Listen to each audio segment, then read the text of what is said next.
Welcome to the deep dive. Today we're going to talk about a really deeply unsettling story. It's about Zhenhao Zou, a man who seemed to have it all, PhD student in the UK, privileged background, but he used that image to hide something incredibly dark and commit just horrific crimes. Yeah, this case really hits hard. It's about how someone can build this elaborate social facade, but underneath there's mental health issues, a specific, quite disturbing sexual deviancy. Somnophilia, right. And he specifically targeted victims in London using some pretty sophisticated methods. It's a chilling look at deception. So our goal here is to really unpack that. We want to understand the kind of person we're dealing with, look at how he operated his system, really examine the evidence they found, which is just staggering. Absolutely staggering. And also, crucially, talk about the impact on the survivors and this awful issue of victim blaming that always seems to follow cases like this. Yeah, unfortunately. Okay, so let's start with that image he projected, the golden facade, as some called it. Right, so Zhu was 28, a Chinese national, came from money. His father was apparently high up in a state-owned company. Mother was a teacher. Basically, he had full support financially, educationally his whole life. And he pursued that education overseas. He did. Started abroad back in 2017, Queen's University in Belfast first. Then he did a master's in London and finally landed a PhD spot at University College London UCL, which is, top-tier university. Definitely. And his lifestyle matched that elite status. Oh, completely. He wasn't roughing it. Lived in this super luxury apartment in South London. The rent was apparently around £4,000 a month. Wow. Yeah. Designer clothes, fancy watches, moving in those kind of elite social circles, parties, the whole package. So how did people see him? What was the public perception? Well, that's key. He came across as really intelligent, super ambitious, very well-mannered. People actually called him a gentleman. He seemed to have this perfect life, almost enviable. That UCL connection, that PhD status, how much did that help him, do you think, in sort of lowering people's guard? Oh, massively. It was almost like instant credibility. Think about it. PhD student, UCL, living this plush life.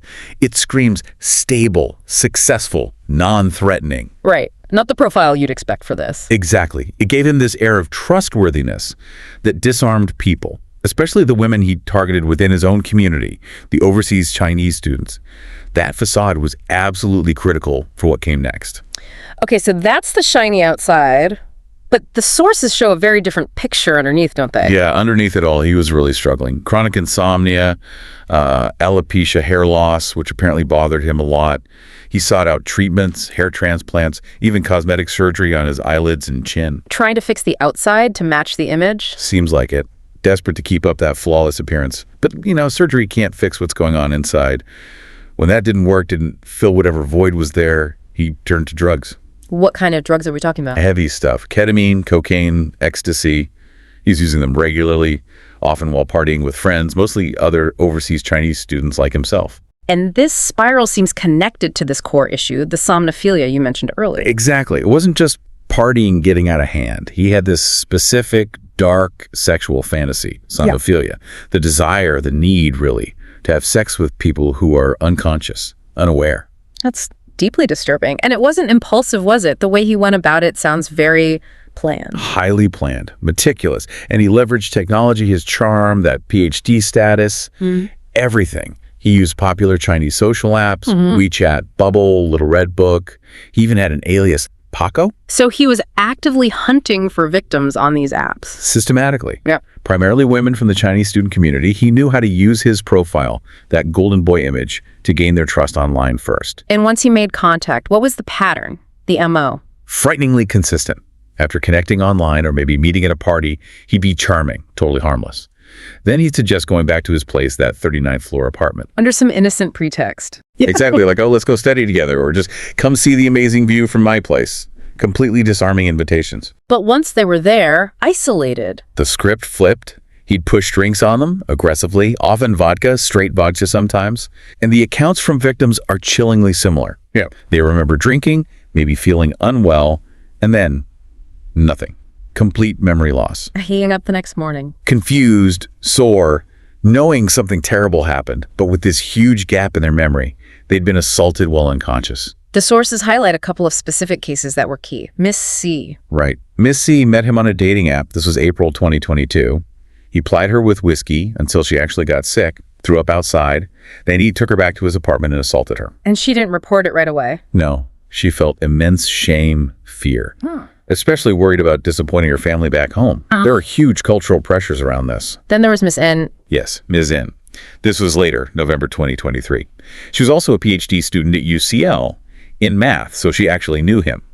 He used the studying together pretext. Same pattern, pushing drinks. Offered her straight vodka. She felt unwell, lost consciousness, and was assaulted. But Miss N, she decided she couldn't just let it go. She felt he couldn't be allowed to get away with it. She tried to report it. And her coming forward seems to be when things started to really shift. Was it just the alcohol causing the blackout? Well, that's what it might have looked like initially, but no. When police eventually searched his apartment, they found the confirmation. Large amounts of GHB, Gamma-Hydroxybutyrate. The so-called date rape drug. Precisely. This wasn't just about getting them drunk. He was deliberately drugging them. And GHB is, well, it's perfectly suited for somnophilia. How so? It does two things. One, the central nervous system depressant, causes drowsiness, unconsciousness. But crucially, it also causes anterograde amnesia. Meaning you forget everything after you take it. Exactly. You create this memory gap. So for Zou, it was the ideal tool. The victim is unconscious during the assault, fulfilling his fantasy, and then the drug itself wipes their memory of the event. It removes consent, recall, everything. It's about total control. That is absolutely terrifying, weaponizing memory loss itself. So Ms. N tried to report but faced issues, partly because of that amnesia. Right, it makes reporting incredibly difficult. But she took a really brave step. She posted her story online. Wow, despite the potential backlash. Yes, and that was the turning point. Her post encouraged others. Miss B came forward. She'd actually had a consensual relationship with him before, but then he assaulted her while she was unconscious, confirming the somnophilia drive. And Miss C, the first victim we mentioned. She came forward too, seeing she wasn't alone. Suddenly, police had multiple credible accounts describing the same pattern. That kicked off a major investigation. Zou must have realized things were closed in. Seems like it. He actually flew back to China for a short time. But he came back to London in January 2024. And when he did, the police were waiting. They arrested him and searched that luxury apartment. And what they found, it was more than they expected, wasn't it? Oh, far, far more. The scale of the digital evidence was just mind-blowing.